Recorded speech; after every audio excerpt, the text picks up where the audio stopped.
everyone, and welcome to another episode of Getting Down to Business. I'm Ashley Curtis, Assistant Director for the Bishop Center for Ethical Leadership.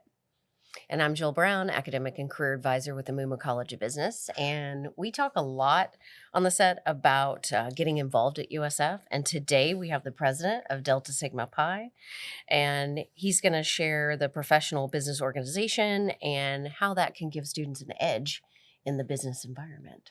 But before we get down to business, we have some viewer questions in this fishbowl right here. Vaughn, will you select a question for us? Absolutely. And all three of us will be answering this? No, just you. Just me? All right. Just you. This is an opportunity. Well, you know, if we get spicy and decide we want to chime in, maybe. Are we going to? I don't know. Okay. Let's just see what, Not a let's just see problem. what the question is. Alrighty. If you were to start a business, what would it be and why? Ooh. Or the second question on this slip is, what life event has shaped you the most? If money wasn't in the picture, I would start a cleaning business, whether that be swimming pool cleaning or house cleaning or just any sort of cleaning business. I have recently in my life started to really enjoy cleaning. It's a very relaxing task for me, and it's a very lucrative and rewarding feeling in my mind when I clean. So if money didn't matter, wasn't in the picture, I would start a cleaning business. Love it. Okay, Yeah. now I do need to kind of know what you might do as your business, actually. My business? Yeah. Oh, man. And I mean, Vaughn, if you ever need to come clean or just get a little nervous, stressed, anxious, come clean over at my place. I mean, you know. Yeah, please. I would Okay, love to. Anyway. I joke with my brother all the time, like, if you need me to clean your room, if you don't want to, let me know. I'd be happy to. Yeah. Wait till you have a house and you'll be like, I oh, know. I don't ever want to clean again. I don't know if this would be a surprise to you, Jill. Okay. I think I would have a career coaching business. Oh, okay. Yeah. I think I might want to steal that one from you too, as well. Just Yeah? like an advisor, or even like an advisor, just like a mentorship type situation, which I know we already have that here at USF, but I would love to be involved with that too, because I love to help people. I'll bring you on board. Yeah, I know. Who knows? Maybe I'll join you on the side. What about you? Well, I kind of started this and then I just, well, not technically, but like a running concierge where you connect with hotels and you do running tours. I thought it'd be fun for tourists that come to visit, but people that want to exercise and kind of see the city, that you give them a tour as you run or jog or walk or whatever that might be. That was going to be my question, was what did you mean by running? But that answers my question, Yeah, and that's yeah. a really unique But and my creative body idea. is taking a little bit of a beating, so there's a physical element to that may or may not work anymore, but you Yeah. know. Yeah. I love it. Oh, this was a good question. Yeah, All that was great fun. answers. Yeah, that was Okay. awesome. Fun. Of course. I Thank will you. take that from you. Absolutely. Okay, and we should have introduced you fully, but now's your chance. Tell us about yourself and how you got involved with DSP. Thank you so much. Yeah. And hi, everybody. My name is Vaughn Isle. I am currently a economics and psychology dual major at University of South Florida, St. Petersburg campus. I do have a few different roles on campus. I am also the treasurer of the psychology club on Okay. campus. So the psych club, I manage the budget. And then I'm also currently a student success center tutor. So at the SSC, just down the way there, I tutor there in business calculus and economic principles courses. And then, of Oh, course, wow. yeah. Tutoring too. Yes, Okay, I love okay. it. I love it. And then obviously, most notably, I am president of the Roside chapter of Delta Sigma Pi, which obviously we'll get into what DSP is in a second. And then I am an incoming client service associate onboarding coordinator at Fisher Investments in the Tampa office. Not busy at all, are you? Yeah. I wish. I definitely am. But and then you asked about my journey and how I found out about DSP. Yeah. So it's kind of interesting. It's kind of a unique situation, but I got a little bit of a late start into DSP. I joined my junior year, fall 2024, halfway through college. That summer before I chose to switch my field of interest from psychology to business, which it was a very unique journey getting there, but I feel like it definitely worked out in the end. I can definitely be an indecisive person sometimes, so I definitely switched a few times, but fell on business, and of course the rest is history. But I have to credit my big Amber Bayless, who was senior vice president at the time, and senior vice president oversees recruitment. So those classroom presentations, those recruitment events that you especially know all about. She came into my micro or macroeconomic principles course that one day, and that was the first time I had found out about DSP.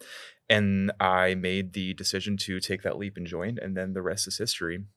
I bet Amber or the next recruitment director will be excited to know that those sessions work, right? Those presentations going into 100%. classes. Yeah. Yeah, and especially, I would say more than anything, the classroom presentations hmm work the most, and that's very consistent across all chapters.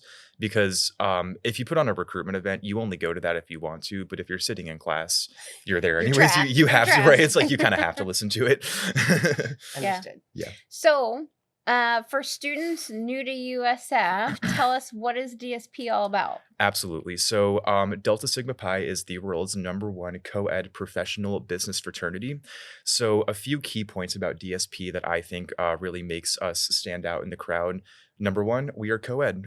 Just over 50 years ago, we officially started allowing women to join, which has been an incredible leap, obviously. I've seen a lot of incredible female leaders, and it's really great how inclusive we are. We give everybody an equal opportunity. So, even ironically enough, we have more females than men in our chapter. So it's just a great opportunity for everybody, no matter what background you come from. Number two, it's not any of the usual stressful bad things that come with a normal fraternity or sorority, but really all of the incredible things that come with a fraternity or a sorority. I tell everybody, every single friend I've made, every single memorable experience I've had in college, every single thing I've learned, whether it be both professionally to succeed in business after college, or personally, just to help me grow as a person, grow socially, make new memories, make new friends. I credit everything in my college experience to DSP. Really, I would say the two biggest aims of DSP are number one, to give all business students on each campus, excuse me, an opportunity to come together and connect and grow and learn and grow from each other. And number two, to bridge that gap a little less between business students in college and the professional world and those companies that business students want to work for. Which one of the things, Jill, we're always talking about is networking, Yeah. right? And the Yes. importance of networking. And I'm sure we'll get more into that, but I feel like this is one of those key opportunities that allows you to do that. Beyond the shadow of a doubt. I always tell people, really funny story. My current closest connection, Adam Montana at Raymond James, I met him by coincidence in the parking garage elevator here on campus. He was leaving a business event with some other coworkers, I think it was, and he noticed my presidential badge that I was wearing with the skull and the DSP symbols and everything. And I was just leaving from chapter in my suit, wearing that badge. And we got in the elevator together, and then he was like, "Actually, I want to talk to this gentleman right here." Turns out he is a Delta Sig from the chapter at UCF, and he works at Raymond James. And since then, he's been kind of like my mentor. We've gotten lunch a few times, and we plan on booking him to come to chapters. So that's just one example, and just a million examples of how DSP can bring people together so closely. And the same goes for the conferences too. The conferences, I know you said you're going to Italy on Thursday, and then right after Thursday on Friday morning, a lot of us are leaving to lead Mm. in Virginia Beach. And those conferences are an incredible opportunity to make amazing friends with Delta Sigs and brothers from all across the country. Basically, every single like just main, or at least like semi-large college in the country you can think of, there is a chapter there. Awesome. Yeah. Yeah. Love that. Thank you. Of course. All right. Yes. And we will get into that a little bit more Mhm. for sure. And I think it's important what you mentioned, it being a member of DSP or any type of organizations, professional, extracurricular, whatever it might be, it really helps you strike up connections and conversations easily Yes. when like somebody recognizes that pin or somebody knows you from an event or something. So that's cool. Exactly. And Yeah. again, we'll talk a little more about the networking piece. But for our students listening, who can join DSP? You've got a couple here that I'm going to throw out. Mhm. Who can join? What does the initiation process look like? And then for students wondering, what kind of time commitment, would this take? Absolutely. Yeah. So I'll take that first question first about the requirements for Uh-huh. joining.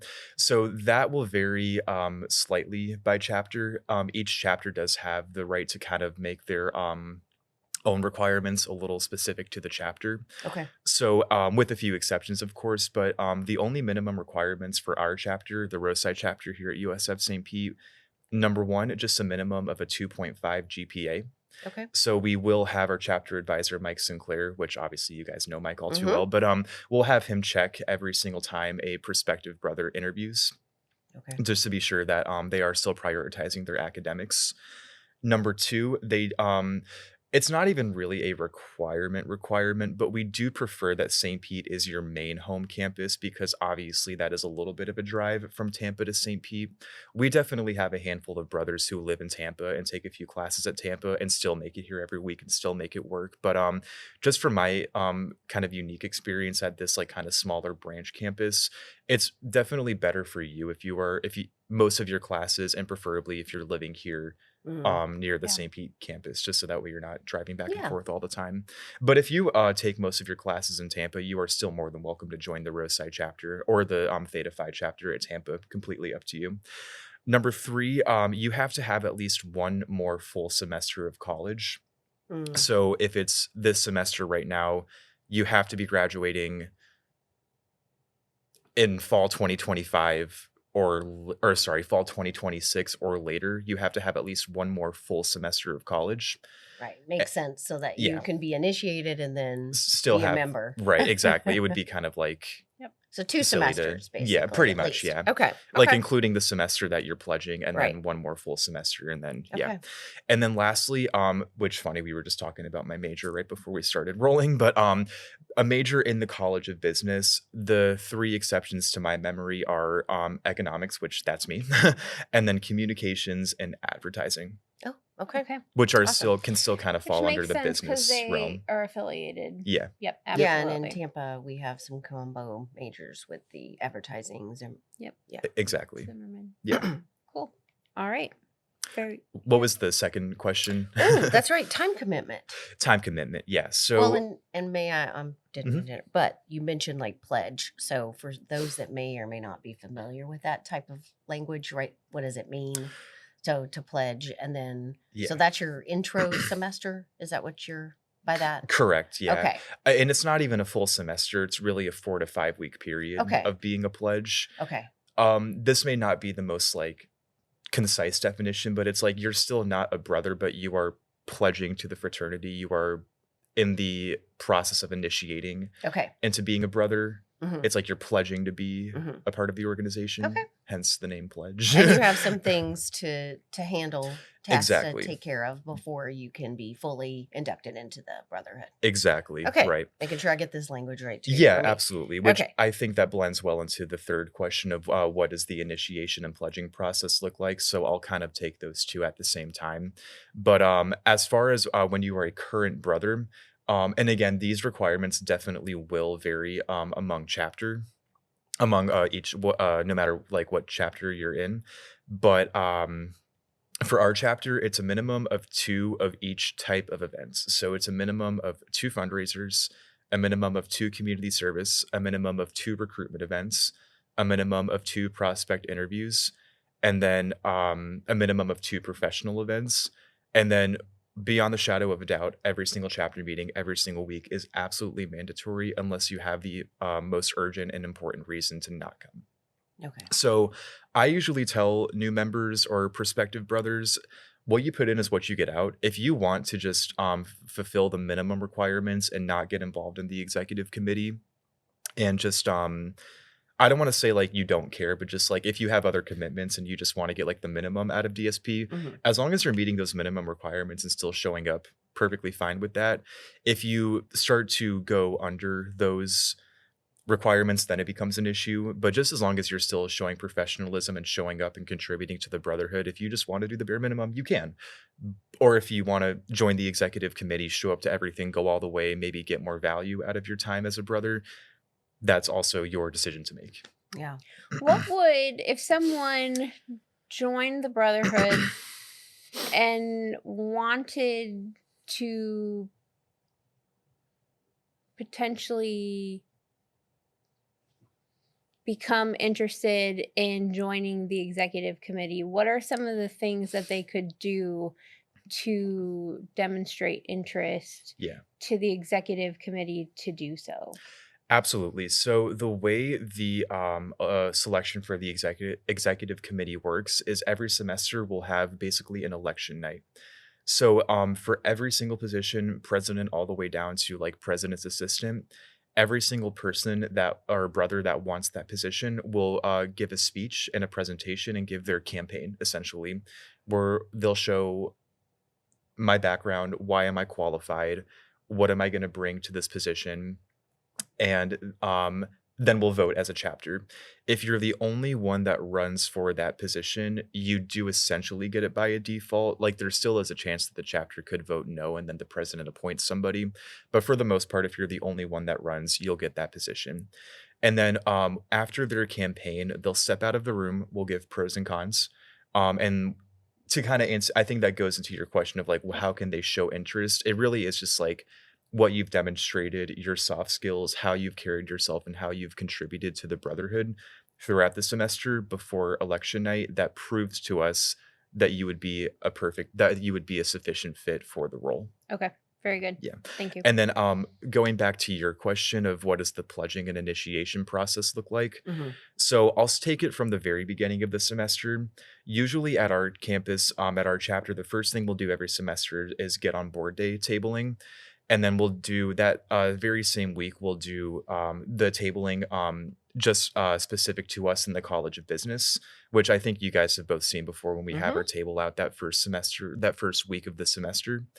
So we will, and then after that tabling, we'll have around 8 recruitment events. For Oh, those, we wow. call them prospects, prospective new members. Mhm. They have to attend a minimum of 2 to 3 of those events. And the events will have some sort of variation to kind of show the prospect what it looks like to be a brother. So we'll usually have one be a community service, we'll have one be a professional, we'll have one be like a Chick-fil-A fundraiser, for example, to show them what it is like to be a brother. So that way they have a good understanding of Mhm. the Nice. yeah, of like what's to come with being a bro. Mhm. After that recruitment season, after those 8 recruitment events, we'll have interviews, and those interviews, at least specific to our chapter, it's more of a soft skills based interview. None of the questions are really designed to trip you up or anything of that nature, just to kind of get to know you better. And then also for the prospect to get to know us better to see if this is a good fit. Then that following chapter meeting, we'll do pledge voting. So, as per usual, we will give pros and cons. We'll discuss who they are, how many events did they show up to, how professionally did they carry themselves, did they carry themselves. They will, and then we'll give pros and cons, and we'll discuss. And then after that, we'll do a vote. And if we vote yes, then the pledge moves forward into the well, I guess still there's still not a pledge at that point, but they'll move forward into the pledging process. So then a week later, we'll have the pledging ceremony. So that ceremony, it's very short, but that is officially when they become a pledge. So how we do it at our chapter is we'll do the pledging ceremony at like 10 a.m. And then after that, we'll do big and little reveals. And then we'll all go out to lunch just to congratulate the new pledges. Then there will be a 4 to 5 week period of the pledge classes and the pledging process, which really all it is just the pledge modules and the 4 pledge classes, and then the final comprehensive pledge exam. Mhm. And again, I don't want that to scare anybody. It's very it's not like a weeding process. We're really just trying to help you learn about what it means to be a brother. Mhm. And you are welcome to drop out of the pledging process at any time. Obviously, that's not the goal, but still that whole pledging process is designed for you just to get to know what it's like to be a brother even more. Yeah. And our pledge education classes are always very not laid back, but they are professional, but very conversational, very just again, we're not trying to scare anybody, just trying to like kind of initiate you and onboard you into the brotherhood. And then after that 4 to 5 week pledging period, we'll have the initiation ceremony. And then that is Mm. the can't really, it's kind of secretive, but it's a That's lot fine. You longer. keep that. You keep that under lock and key. Yeah. Yep. I can't say a lot of things on the record because it's a secret, but Sure. that initiation ceremony is a lot longer, and that will be when they officially become a brother. Awesome. Can you give us examples of the types of things or the topics that are talked about at the pledge education process? Absolutely. So a really good example of that is risk management. If like God forbid there's any type of situation where maybe a brother is misbehaving, the general just like ethics and professionalism and etiquette expectations of being a Mm, brother. Because you have to remember that when you are a part of Delta Sigma Pi, you are representing all of Sure. us. And if you are at these conferences, you are representing your chapter. So it is very and USF. and USF Yep. too, And the absolutely. School of Yeah, Business, no, College of 100 Business. absolutely, you're Yeah, representing all those things, so it's right. just Yep. always important to act in a, ethical and professional manner. So risk management's always a big one, and Mm-hmm. then the history of Delta Sigma Pi, the Yeah. 4 founders, and then also the history of our chapter as a whole, Okay. how we were founded in 2012, some core values of our chapter in particular. Like I said before, when we officially started welcoming in women into the chapter and how it's been inclusive to everybody. And yeah, just I would say history. And then I would say, I think usually the last class is like what it means to be a brother, the core values of being a brother, and what's expected of the brotherhood. Awesome. Very cool. Mhm. Any questions on your end? No, that sounds really nice. And I mean, it would make sense you would want to learn more about that because then you're going to have the pride and representation moving forward Yeah. and really know what it feels like to be a part of a family that you're. It Yeah. sounds so cheesy, but it really does feel like a family. Yeah, no. Of course, every chapter has its little nuances and differences, but there is such a core, just tight knit bond between every single brother in our chapter. It's not even funny. We always joke like we're kind of like overtaking campus in the College of Business. Like every time you step out, you see a brother. Every time there's an event in LPH, like the etiquette dinner, for example, like you look around, it's just like all brothers. It's really, really funny. It was That's it was great. predominantly all DSP. It was Yes, great. It was we are great to everywhere. see. No And And escaping isn't it us. nice when you can go to an event and you see a friendly face? So Yes. you're not alone and you've got support. So it matters. It 100%, yeah, matters. and it's just reassuring to have all those incredible bonds and those incredible connections and friendships that I'll carry with me forever, and I know it sounds so painfully cheesy, but it is so true. It's just such a great, fantastic opportunity to bring a lot of like-minded people together into one community feel, which we know by research, you need community. We Hmm. need that community feel Yep. to feel at home and Very to important. have well-being, so yeah. Yeah. absolutely not cheesy at all. You've started talking about this a bit, but I want to dive more into networking. Yeah. Can you talk to us a little bit about what types of employer networking opportunities that DSP provides its members? Absolutely. Yes, absolutely. There have been, I can guarantee you, and I don't mean to divert too much from that question, but I'll kind of tie it into that question. But when I say DSP is going to whip you into shape and give you a competitive edge in the job market these days, I mean it. I have undergone so much growth and learning and just development, both personally and professionally, more than I ever could have imagined. I feel like I am a whole new person from only the 2 years I've been a brother. And again, like I said, I was able to accomplish all of that in only 2 years. So it really just goes to show how much DSP cares and how much DSP is gonna help you and like what's in it for you, I'm going to pause you for a sec Please. because Ashley and I see this growth in our Yeah. students. Yes. Seriously, time and time again, students that start pledge and then a semester or two later, and the leader that they've become, Mhm. Absolutely. and the initiative, the confidence. Yes. So anyway, but I do want you to Confidence for sure. keep moving along. And we're going to talk a little bit more about some of that too. So I'll go back to Ashley's question. Yeah, I mean, no, yeah, you nailed it right there. Confidence is such a big one too. But going back to the networking Yeah. thing, I can guarantee you you are not going to have any shortage of a connection or a mentor or a just somebody in your network, that whether it be another brother or whether it be like even you, like a faculty advisor or like another company from one of these conferences that is going to be there to help you. um it took me very long to learn this, but I mean, I know especially adults want to help college students especially, and mentor them and help them grow. Like I've heard, and it took me, I didn't even really learn this until senior year, but that .edu email is a strength, is what I've learned. People want to help ambitious college students, and DSP is going to give you an abundance of opportunities to do that. So even thinking about connections and people we've had come into our chapter, Raymond James, obviously a huge one. I have my personal connection. We've had brothers in our chapter that have interned at Raymond James, and we've been able to get them to come in and speak at chapter. We've had two connections in the past come in and speak at chapter. We've had a worker from Lockheed Martin come in one time. Even just yesterday, somebody, Harrison, he is a career coach. I don't know if he's the College of Business in particular, but he's a faculty here at USF.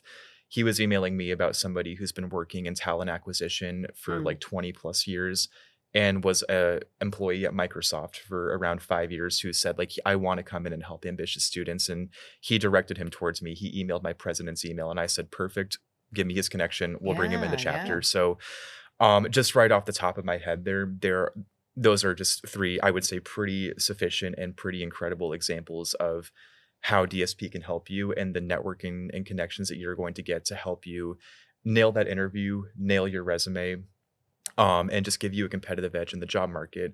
And I'm also even going to say that you're a great example of that, Ashley. Oh, Obviously, thank you've you. absolutely, you've came in numerous times to chapter to help us. I remember your resume workshop especially helped out a lot. That was able to really help me craft my resume and nail my resume to a T. And Andreas, also, you and him have been very helpful in giving us like interview and resume preparation. And now I am so knowledgeable on how to just like nail a job interview, nail my resume, which I would definitely say gave me a huge competitive edge in getting a job with Fisher Investments. Awesome. And congratulations Thank you to so you. much. Yeah. I think what's really great about DSP is that you guys are hosting and facilitating workshops like that, Yeah. right? So that you are supporting the professional development of your members, so that not just you, but all of your members are getting that opportunity. I always tell my students, go talk to somebody in DSP and go Yes. look at their resumes. Their resumes are a prime example of what your resume should look like. Absolutely. Any DSP resume is like, it's a stellar resume. It's crafted to a T. I can Yep. guarantee you. Absolutely. Yeah. Like it looks like it's out of a factory, but Yes. but that's what employers want to see. Yeah. You know, they look good. Absolutely. And I always say too, like, I don't say any of this to impress people. Like, I'm not naturally smart. I'm not naturally hardworking, but it's just because of the help of the institutions and adults around me, like you and DSP, that have even still helped me grow more than I ever could have thought. So if I can do it, if it can happen to me, that's what's in it for you too, you know? Thank you. Of course, yeah. Oh, awesome. Well, let's jump into what would you say? I mean, you can name a couple, however you want to address it, but like top skills that DSP has brought to you. Absolutely. I've been looking forward to this question, especially because I was thinking about this one heavy last night. And I think my answer, which I would say encapsulates really all of it, is professionalism. Okay. How to grow Mm. professionally Mhm. has been the number one thing that I've learned. How to write an email with proper etiquette. Mm. How to communicate. I just laugh because Yeah. the emails we receive No, right. And on a I daily mean, basis. yeah, right. Which I was going to speak to that in a second too. But how to write an email with proper etiquette, how to speak to somebody like you two with proper professional etiquette, how to lead with confidence, how to be a leader, how to um, carry yourself with confidence and professionalism and a helpful, nurturing spirit in the workplace. I would say, like I said before, how to professionally nail your resume, how to nail your interview, how to understand what employers and recruiters are looking for in an ultra ever so competitive job market these Mhm. days. It's hard. It's really hard, but DSP is definitely going to give you that edge and prepare you for that. And it's kind of to your point, like when you scoffed there, I was like kind of gonna speak to that because it's just like so funny how a lot of students, especially maybe freshmen and sophomores, really just don't even know about the resources that they have right now for free. And it really kind of took me all 4 years of college to learn, to like kind of learn this lesson for myself, but really just squeeze the opportunities that you have, like squeeze the juice out of the opportunities that you have so hard right now while you have them for free Yeah. before it's too late, you know? And thankfully I was still able to do all that, but it took me all 4 years of college to know that. And I can tell you that freshman year, I did not know of any of really these resources that I had for me for free. Um, but yeah, I would say professionalism, just really how to lead. And I think the second that part, which is really important, that goes into the professionalism part, is how to lead, how to be a leader, how to lead by example, how to be somebody that leads by example and shows up through discipline, through a team environment, through trying to foster a team environment, how to tailor your leadership styles to other people's work styles, and how to Mm. just kind of again, not like arrogance, like there's room for everybody to succeed, but how to just like help not only help yourself, but like help everybody around you in a team environment to grow and achieve their goals as well. I think that's nice to hear. The nurture that caught my Yeah, ear when you absolutely. mentioned that, the nurturing that comes with the organization Mhm. and the growth for yourself and looking out for not just yourself, but others and the team environment. Those are important skills that are going to suit students well throughout their careers. So, Absolutely. and I feel like so many times in the business world, it's like stepping over and on top of people. And this is what this mentality. And hearing from students, no, we're about supporting each other and the inclusivity, and we want Absolutely. everyone to succeed. So thanks for Absolutely. bringing that to light. Of course. And I would say, like I said before, DSP is such an incredible and fantastic opportunity for students to do that. And one more thing I'll add to another thing that, especially in the business world, that I've learned is employers, at least especially in the business field, they're only looking for, well, not only, but they are primarily looking for the soft skills. They understand that if you're fresh out of college, you're not going to know everything, but they can train you for those skills. But what they cannot train you to have is to Professionalism. right, professionalism, having a good attitude, like Yeah. being Good, punctual, being good disciplined. attitude. Yeah, like those things, like Yeah. you kind of have to, that's on you to kind Yeah. of have. So DSP has definitely allowed me to build those soft skills, which I would also say I can say for a fact helped me stand out in my application process to Fisher Investments. Yeah. Good. So not to put you on the spot, Please. but for Humiliate me. for anyone tuning in right now as we talk about just uh, general professionalism with communication. So if someone's writing an email, what is a good tip that you have learned over the years that's if you are sending someone an email, just give me like 2 best practices. Yeah, great question. I would say number one, and I learned this especially if you, in the very like in corporate intensive world, if you are emailing a higher up, those people are busy. So the one piece of advice I've learned is try to keep it as concise and to the point as possible. Assume that they only have 1 minute to read that email because they've got a lot of stuff going on in their day, both personally and in the workplace. So especially like I said, if you're emailing a higher up, an executive, your boss, just try to be as efficient as possible, just get straight to the point. But then number 2, I would say just politeness. I always, whenever I email somebody, I always start off with a, "Hi, Ashley. Hope your weekend was great. I hope your trip was great. I hope your spring break was great." And then, if it is the first time I'm emailing somebody, I'll start off with just a, "Hello, I'm Vaughn Isle. Here's my position." And then, always just, sign off professionally too. Just say, if it's a DSP related email, I'll sign off with fraternally. Yep. But if it's anybody else, I'll sign off with, all the best, have a good weekend. I've honestly kinda joked with myself, like, however else I sign off, it can really just vary on the day. Like, Sure. sometimes I'm like, do I wanna do have a good day, all the best, it's just like whichever comes to my mind first. And then I would also one more thing I'd add to is the email signature on Outlook or on Gmail. You have this setting to put in like a more organized looking email signature, Mhm. and that took me way too long to realize as well. So I have like my email signature in like USF green, like Right, a Von standard, Isle. just a Yes. standard signature. Yeah, Yeah. absolutely. Yeah, and it makes it look a lot more professional and official if you have that professional email signature. And then I know you said 2 best practices, but I'm No, gonna add one keep more. going. I would say on Outlook too, if you have a profile photo along with that Mm. professional email signature, it also just makes it look more official and not like a spammy email, you know? I think that's great. Yeah. Those are great practices. For sure. Thank you so much. Of course. I was gonna Yeah. say we're gonna dive into how DSP is preparing you for today's job market. I feel like you have really walked us through a lot of that already. So Yeah, I would say if you want to add anything, you are welcome to it. absolutely. I'd love to. So going back to the job market, because honestly, this was one of the parts I was looking forward to talking about the most. When it comes to your interview, I can just give like one pointer is Yeah. I know very often people say the STAR method: situation, task, action, result. My overarching advice is essentially the same thing, but I kind of split it into three parts. So number one, what was the problem? Number two, what did I do to fix that problem? How did I work to achieve that goal? And then maybe actually four parts, I'll say. The third part is always try to quantify it or make it a real life scenario. Always try to like show like this is precisely what happened in real life, because it's not just like all fantasy. It's like this actually happened. This is actually Yeah. what I did. So even if you can like throw in like a statistic or a number. And then four, tailor it to the job. So I'll maybe just give an example off the top of my head. Um, Tell me about a time, because I think my position at Fisher Investments is the onboarding coordinator. Whoops.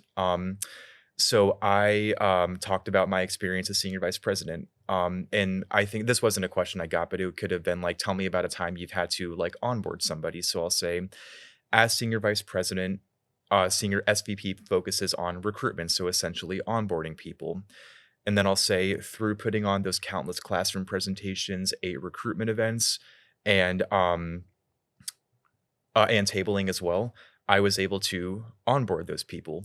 And then I'll quantify it. I'll say that semester I increased chapter population by 76%, indicating my ability to lead with a nurturing spirit, a professional attitude, and just an ability to follow through with commitments, for example.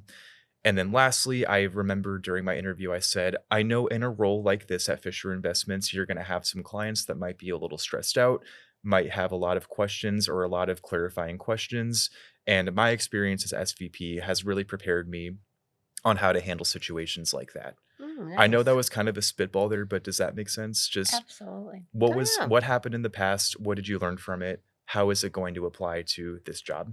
And I know the STAR method is essentially the same thing, just in a different Yep. form. But yeah, situation, task, action, result.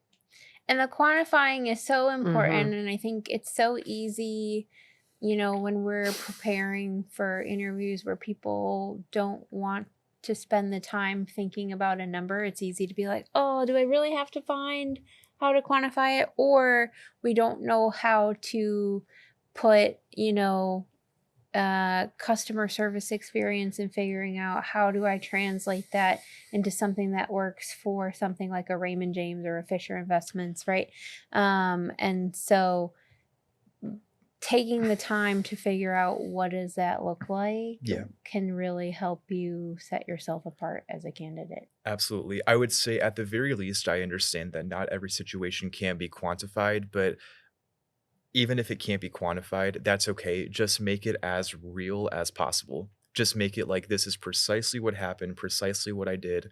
I'm not lying. Like this is what happened and what I did, Yeah. just to again, at the very least, not quantify it, but just tell them like this is what I did and what I learned. Yeah. Awesome. And then I think you mentioned the resume part on that too, like, or I think it was just like, what was the question at hand again? How is DSP preparing you for a future in today's job market? And then what value has DSP brought to your professional development? Yeah, absolutely. So I think the resume, I think I'll kind of just touch on that next.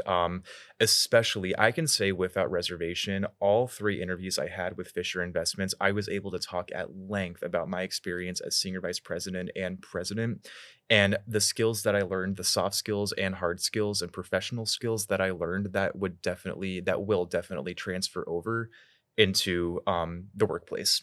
The honestly biggest chunk of my resume was my job points about senior vice president and president. So it was really, really great. And it's just so, again, fantastic that DSP is going to give you the opportunity to to showcase that, to really apply yourself and give you the opportunity to learn and grow personally and professionally. So again, like I said before, by no means am I like a Superman or a superhero. I just try, I just put in effort, and DSP is going to give you the opportunity to put in that effort to boost your resume and give you a competitive edge in the job market. So, going back to the resume part too, obviously, like your workshops, Andres's workshops, and so many other people's workshops have given me the opportunity to craft my resume to a T. So, like I said before, one of my biggest pieces of advice that I've gotten about my resume is kind of similar to the email part. Assume that the recruiter has like 10 seconds to look at your resume. So, and also just like don't it this space on your one sheet of paper is very sacred. So use it wisely. Don't include unnecessary things. Just get straight to the point. Show me what you've done. Quantify it if you can, Mm. and have the job title right on the top there in bold. So that way they can see right away this is what he did and what he learned. All right. Yeah. Nice. This has been a huge show of information Yeah. regarding DSP, long overdue. I'm going to say we're going to try to wrap and just let our listeners hopefully tune in, Mhm. attend an event, email you directly if they need to, right? Absolutely. Or Yeah. email the president, right? It's a generic Either way. one is fine for me, Okay. honestly. Let's- I'm graduating this semester, so I don't know. Do you like lose your access to your Outlook when you graduate, or? I think you have it for like 6 Another months. year. Okay. Yeah, I think. So yeah, I mean, so long as I still have that email, USF email up and running, anybody can always email me. I've had pledges even email me before, be like, "Hey, can I have help with this?" And I'm like, "Sure." And then yeah, the I guess like infinite president email is rosippresident@gmail.com. Okay. And then it's RHOPSI Gotcha. president@gmail.com. Perfect. If anybody ever has a question or needs anything at all, they are always welcome to email that. Or our Instagram is DSP_USFSP. Anybody can always send a DM there as well. Easy. Wonderful. All right. Thanks, Vaughn. Thank you guys so Yeah. much for having me. This has been so great to talk about DSP. I really appreciate you This has guys. been wonderful. Of course. We've enjoyed having you. Yeah, thank you so Yeah. much. All right. So we don't want anybody to miss an episode. Follow us on YouTube, Apple, Spotify. Special shout out to our folks at Innovative Ed for producing this episode. Have a great one, guys. Thank you.